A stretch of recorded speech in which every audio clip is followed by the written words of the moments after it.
더불어민주당이 대선에 이어서 지방선거에서도 패배한 후에 여러 가지 이야기가 내부에서 터져나오고 있고 내용 사퇴 아니냐 이런 식으로 분석하는 목소리가 많이 나오고 있는데요. 그 끝에 어제 새 비대위원회의 윤곽이 잡혔습니다. 우상호 의원이 새 비대위원장을 맡는 것으로 가닥이 잡혔다는 이야기가 전해졌는데요. 홍영표 민주당 의원은 어떻게 평가하는지 좀 스튜디오로 직접 모셨는데 이야기 좀 나눠보도록 하겠습니다. 어서 오세요. 네, 반갑습니다. 일단 이거부터 여쭤볼게요. 지역구 사무실에 대저보가 붙었다고 하던데요. 어떻게 된 일입니까? 네, 아마 저는 최근에 아마 가장 문자 폭탄을 포함해서 여러 가지 공격을 받고 있습니다. 제가 한 번도 언론에 이런데 말을 안 했는데 점점 이제 강도가 세지고 있고 드디어는 이제 사실상 문을 봉쇄하는 그런 대자보를 붙이고 그 외에도 이 사무실에 스티커도 붙이고 하고 그런 것들을 하고 있습니다. 하고 있고 직접 찾아와서 항의도 하고. 문자는 그럼 하루에 한 몇 통이나 와요? 저는 기본적으로 하여튼 1,000통 이상은 받습니다. 하루에? 네, 많을 때는 한 2,000통 이렇게까지 받고 있고. 네, 근데 저는 그런 것들을 과거에도 받아왔지만 갈수록 이렇게 폭력적이고 이렇게 참 걱정입니다, 사실. 심경이 어떠세요? 그렇게 문자 폭탄 받고 그렇게 대접 붙이고 한 장면 보면. 이제 제가 제일 많이 받기는 하지만 저만 받는 건 아니고요. 네. 그러다 보니까 이제 당 내에서도 정말 이렇게 해서 이런 정치 문화가 계속된다면 이게 정말 심각한 거 아니냐 하는 것들이 이야기는 됐는데 네. 이제 사실 이런 것들을 좀 말리고 이런 것을 비판하고 해야 될 영향력 있는 어떤 사람들은 그냥 잘한다는 식으로 있다 보니까 더 갈수록 더 심해지는 거죠. 영향력 있는 사람들이라 하면 제가 굳이 제가 구체적으로는 잘 모르겠지만 상당히 조직적입니다. 네. 아 그러면 요즘에 이제 이른바 배우가 있다고 보시는 제가 거예요? 이렇게 쭉 모아놨는데 저는 있다고 봅니다. 이걸 명확하게 기획하고 예를 들어서 우리 원내대표 선거다. 그럼 누구를 찍어라. 이번에도 국회의장 선거가 있는데 누구를 찍어야 된다. 이런 식으로 하는데 기획이 상당히 있다고 보시나요? 네네 조직적입니다. 조직적이고 주요한 정치적인 상황, 특히 당내에서의 어떤 그런 정치적인 결정을 해야 되거나 이럴 때는 어김없이 그런 것들이 오고 있고요. 그런데 그분들의 커뮤니티에서 누가 이야기를 하고 그럼 하자 이런 식으로 가는 경우가 보통 아닙니까 패턴이? 기획이 있고 배우가 좌표를 찍는다는 말 아십니까? 예. 네, 그러니까 좌표를 찍는 이 과정들이 있어요. 있고 거기에서 이제 컨트롤 타워에서 아마 그런 것들을 좌표를 찍고 그러면 예를 들어서 요즘에는 이제 문자도 이렇게 무슨 그래픽으로 만들어서 하기도 하고 여러 가지 형태로 합니다. 네네네. 그리고 그 이제 내용도 이렇게 보면 다 다르고 다양하고 이런데요. 알겠습니다. 네. 그럼 아무튼 이제 그러면 의원님이 이제 좌표가 된 이유와 연관이 될 수 있는 것일 것 같은데 그 이야기를 좀 넘어가도록 일단 어제 비대위 윤곽이 나왔잖아요. 네네. 위원장이 이제 사선의 우상호 의원이 맞는 걸로 되어 있는데 어떻게 평가하세요? 지금 비대위는 어차피 저희가 이제 전당대회가 사실은 원래는 그냥 아주 짧게 하더라도 10주는 걸립니다. 전당대회가 준비하고 전당대회 순회하고 그러는데 그렇죠. 지금 이제 출범하고 또 전당대회 준비위원회라는 걸 구성하고 그러면은 정말 너무 짧은 기간 동안에 당을 이끌게 되는 거죠. 그런 어떤 물리적인 한계가 있습니다. 한계가 있는데 아무튼 어제 지금 당이 너무나 이번 지방선거에서 참패를 하고 물론 일부에서는 그것도 인정하지 않는 사람들이 있지만 참패를 하고 나서 과거에 비해서는 지금 당내 특히 의원들 중심으로 굉장한 위기의식이 이번에 이제 많이 커졌습니다. 왜 그러냐면 내 지역구에서 이렇게 거의 공천한 사람들이 전멸했다 그러면 그 상황을 의원들이 어떻게 받아들이겠어요. 그래서 뭐 그런 어떤 의원들 개개인들이 현장에서 느끼는 뭐 이런 지선 평가 이런 것이 토대가 돼서 제가 볼 때는 한 1, 2년 사이에 이제 가장 많은 위기의식을 대선 때보다도 더 갖는 것 같습니다. 그러면 지금 어차피 비대위가 활동할 시간은 그렇게 제한적이다라는 말씀이신데 그럼 그 제한된 시간 안에 다른 건 몰라도 이건 해야 된다는 게 뭡니까? 선거 패배 분석입니까? 저는 선거 패배 분석이 가장 중요하다고 봅니다. 왜 그러냐면 지난 대선에서도 졌지만 잘 싸웠다. 그런 평가를 토대로 해서 당대표를 했던 사람이 바로 그냥 서울시장 후보에 출마할 수 있었잖아요. 저는 정치를 하면서 책임 정치가 가장 중요하다고 봅니다. 네. 책임을 지지 않는 정치 이게 저는 최악이라고 보거든요. 그래서 그거는 저는 이번 대선과 이번 지선은 과연 어떤 식으로 이제 우리가 평가를 하고 결론이 날지 모르겠지만 결국은 누구도 책임지지 않고 지금 일부에서 말하듯이 우리 모두가 책임이다. 그리고 그러다 보면은 우리 당원 전체가 책임이다. 이럴 텐데요.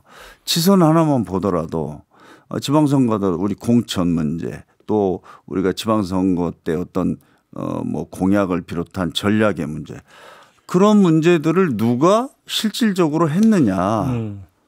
왜 그 결과로 해서 정말 수많은 전국에서 이번 지방선거에 출마했던 후보들이 얼마나 많이 준비하고 열심히 뛰었습니까? 그런데 그 중앙당에서 그런 공천과 어떤 선거 전략과 이런 걸 잘못해서 졌는데 아무도 책임지지 않고 우리 모두의 책임이다 그러면 그 사람들도 무슨 책임이 있습니까? 근데 저 그럼 여기서 하나 궁금한 게 있는데. 그래서 하여튼 대선 평가가 중요하고 지선 평가가 중요한데 저는 그게 그렇게 시간이 많이 걸리지 않을 거 아닙니까? 이미 언론이나 국민들은 평가를 내렸어요. 그리고 이미 이제 예를 들어서 왜 서울 성동구에서는 오세훈 시장이 60%를 얻었는데 그 구청장 우리 민주당 구청장이 57%로 당선될 수 있었는지 이런 것들은 지금 언론을 보면은 데이터로 이게 지금 계속 그 지방선거 결과가 나오고 있지 않습니까? 그런 것을 모아서 저는 1단계로 이렇게 정리를 하고 그다음에 의총 같은 데서 정말 우리가 하루 잡아서 그냥 정말 난상 토론을 하고 정리하고 뭐 이런 몇 가지 절차를 거치면 그렇게 많이 저는 시간이 걸리지 않는다고 봅니다. 근데 좀 정리 좀 근데 해주세요. 이제 그런 것을 하지 말자. 이건 뭐 당이 어려운 상황이니까 하지 말자. 뭐 이런 의견들을 제시하는데 저는 참 동의하기 힘들죠. 네. 근데 좀 궁금한 게 지금 이제 그러면 그 평가 작업을 이제 주도할 게 비대위잖아요. 네. 비대위를 이끄는 게 이제 우상호 위원장인데 근데 우상호 위원장은 대선 때 총괄선대 본부장이었잖아요. 네. 그러면 그 본인이 그러니까 총지휘를 했던 대선도 당연히 평가 대상에 들어가는데 그럼 평가 주체인과 동시에 평가 대상이 되는 거 아닌가? 이걸 어떻게 정리를 해야 되는 건가요? 하여튼 뭐 본인이 뭐 평가단에 들어가서 하는 건 아니니까 평가단을 그렇게 좀 객관적인 어떤 기준을 가지고 구성을 하면 뭐 그렇게 봐야 되죠. 그렇게 보면 된다. 네. 아무튼 그러면 우상호 위원장의 선임에 대해서는 별 이의는 없으시는 겁니까? 뭐 지금 뭐 불가피한 선택이라고 어제 의총에서들 그렇게 이야기를 한 거죠. 물론 그렇게. 이견들을 가지고 있는 사람들이 있지만 뭐 그게 뭐 지금 본격적으로 논의되는 그런 시간적 여유나 그런 건 없었다고 생각합니다. 그러면 정리하면 의원님의 말씀을 정리하면 비대위에서는 평가 작업이 중심이 되면 결국은 혁신의 본류는 전당대회에서 누가 대표가 돼서 리더십이 어떻게 구축이 되느냐 이거부터가 시작이라는 말씀이실 것 같은데. 네, 그러니까 대선 평가하고 이제 혁신 그다음은 이제 또 하나는 우리 전당대회를 잘 안정적으로 관리해서 정말 우리 당이 새로운 모습으로 지도부를 탄생시키는 건데 저는 혁신 새로운 비전을 만드는 거는 하루 이틀 사이에 안 된다고 봅니다. 저는 이제 우리 민주당을 지난 한 2년 동안 생각해 보면 우리가 예를 들어서 검찰개혁이다.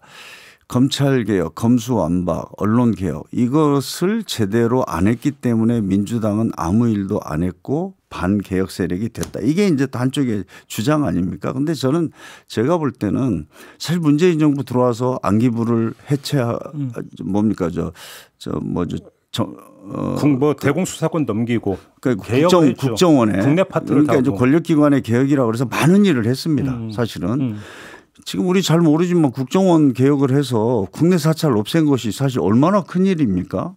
옛날에는 국정원에서 방송국에도 다 IO를 파견해서 그렇게 했지 않습니까? 그런 것들을 해왔고 검경 수사까지 했는데 그걸 이제 검찰 개혁도 벌써 지금 진행형이죠. 그런데 그거를 안 했다고 이제 반개혁 세력이다 이렇게 하는데 그러다 보니까 우리 민주당의 정체성으로 꼭 해야 될 민생과 관련된 양극화 문제를 어떻게 해결할 거냐. 예를 들면 부동산 문제도 저희가 실패를 했지만 그 부동산 문제도 한번 잘 들여다봐야 되거든요. 이 평가를 잘못해서 우리 민주당도 국민의힘과 똑같이 세금 깎아주기 경쟁으로 지금 들어간 느낌이에요. 거기다가 무슨 용적률을 막 500%까지 올려주겠다. 서울시장 선거라면서 이런 공약을 해버리는데 과연 이런 것들이 우리 민주당의 정체성에 이런 거를 정리할 때가 됐습니다. 알겠습니다. 그래서 이거는 앞으로 우리 민주당이 더 어디에 민생 우리가 말을 하자면 민생의 가장 핵심적인 것은 경제적 불평등, 양극화 해소다. 그럼 이걸 어떻게 할 거냐. 이런 것을 놓고 이제 전당대회에서는 뭐 후보들끼리 그런 새로운 비전을 놓고 이제 경쟁해서 그 과정에서 민주당의 정체성과 가치와 노선과 공약 이런 것들이 새로 만들어지는 것이 이제 저는 전당대회라고 생각합니다. 그거를 비대위에서 다 지금 정리를 해서 하는 것은 맞지 않겠죠. 네. 제가 한번 그냥 대놓고 여쭤볼게요. 네. 이재명 의원이 전당대회 당대표에 도전하면 안 된다는 입장이십니까? 저는 뭐 제가 이제 이재명 의원의 어떤 개인의 정치인으로서 뭐 어떤 자기 판단과 또 출마하고 안 하고는 자기 본인이 결정하는 거죠. 그러나 저는 그래서 이제 이번 대선이나 지방선거의 평가가 중요하다는 게 그런 데서의 어떤 자기 책임을 어디까지 느끼느냐. 나는 아무 책임도 없고 말하자면 우리 당에서 원해서 내가 출마했다. 이건 거짓말이거든요. 네. 그런데 거짓말이라고 단정하시는 네, 근거를 저는 단정합니다. 왜 그러냐면 반대하는 사람들이 있었거든요. 예. 네. 반대를 했죠.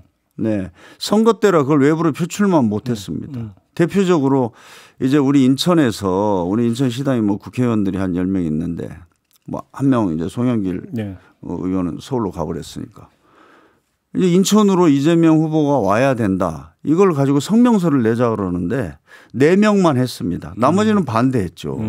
안 된다 이거는. 그게 이제 하나의 사례고. 네.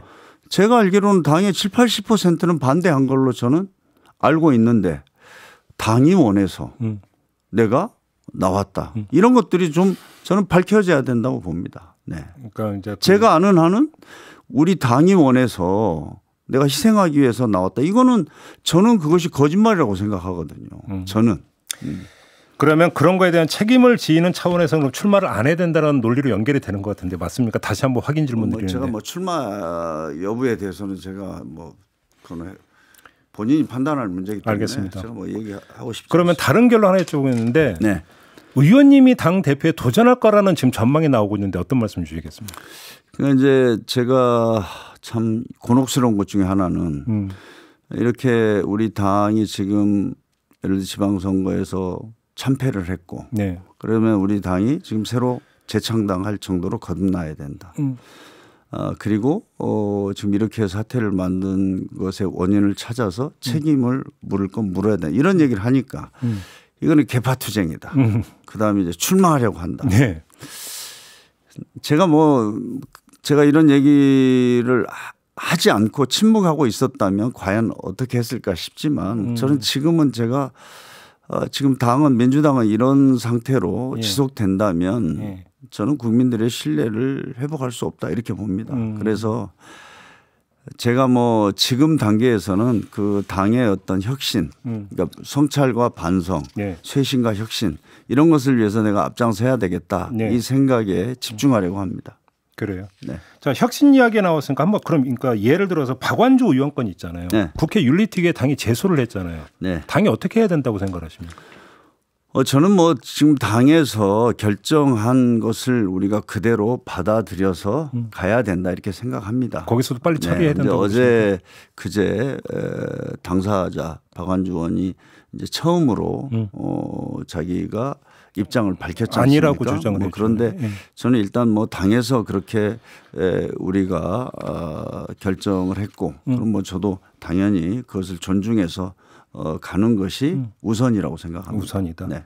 하나만 더요. 좀 윤석열 대통령이 어제 그 양산 평산마을 시위에 대해서 이 그 대통령실 집무실에서도 시위가 허가되는 판 아니냐 이런 식으로 발언을 했는데요. 이런 발언, 이런 시각은 어떻게 평가하십니까? 저는 지금 윤석열 정부가 출범하고 나서 뭐 이렇게 검찰 왕국으로 만들다시피 하는 인사라든지 지금 이번에 문재인 대통령 건도 그렇습니다. 저는 윤석열 대통령이 가장 강조하는 것 중에 하나가 뭐 협치, 통합의 정치 아닙니까? 그런 말을 좀 앞으로 안 했으면 좋겠고요. 이번에 이제 그런 발언을 보니까. 말 그대로 구두선이다 이런 거군요. 예. 옛날에 이제 사실 독재 정권이나 이런 사람들이 항상 법과 질서의 원칙으로 하는데 지금 이거는 정말 이런 거의 그 평산리 주민들에 대해서 주민들이 이 폭력 시위 이런 것에 그 노이로제가 걸리다시피 해서 막 병원에 지금 가고 뭐 이런 상황인데 그것을 그렇게밖에 표현을 못 하나 참 윤석열 대통령의 이 그 본성을 나타내는 그런 입장이라고 봅니다. 시간이 다 됐네요. 마무리해야 될 것 같습니다. 고맙습니다, 의원님. 네, 민주당의 홍영표 의원과 함께했습니다.